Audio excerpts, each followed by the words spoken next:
ખેડૂત મિત્રો, આપણા હાથમાં ઘઉંનો છોડ છે અને જો આપણા પાકમાં ખાસ કરીને ઘઉંમાં જો બોરોનની ઉણપ હોય તો આપણને કઈ રીતના છે એના લક્ષણો અને કઈ રીતના આપણને ઉત્પાદનમાં એનો ઘટાડો જોવા મળે છે એની વાત કરીએ તો આપણે જો આ સૌપ્રથમ આની ડુંડી જોઈએ તો એકદમ વાંકાચૂકી, એમાં બરોબર દાણા બેસશે નહીં, એનો વિકાસ સારી રીતના નહીં થાય.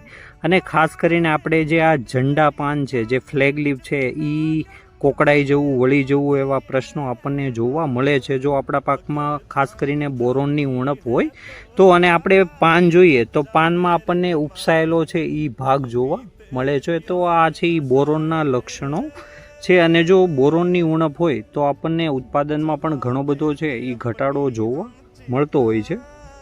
ખેડૂત મિત્રો, એટલા માટે આપણે બીજા પોષક તત્વોની સાથે સૂક્ષ્મ પોષક તત્વો પણ આપવા જરૂરી છે, કેમ કે સૂક્ષ્મ પોષક તત્વોની જરૂર તો ઓછી રહેતી હોય છે, પણ એ જો આપણે આપવામાં આવે તો આપણને ઉત્પાદનમાં છે એ ઘણો બધો ફેરફાર જોવા મળતો હોય છે. એટલા માટે આ અવસ્થાએ બોરોન આપવું છે એ ખૂબ જ અગત્યનું છે, જેથી આપણો દાણો ભરાવદાર થાય, વજનદાર થાય, સારી રીતના ફલિનીકરણ થાય અને ડુંડી છે એ વજનદાર અને ભરાવદાર બને.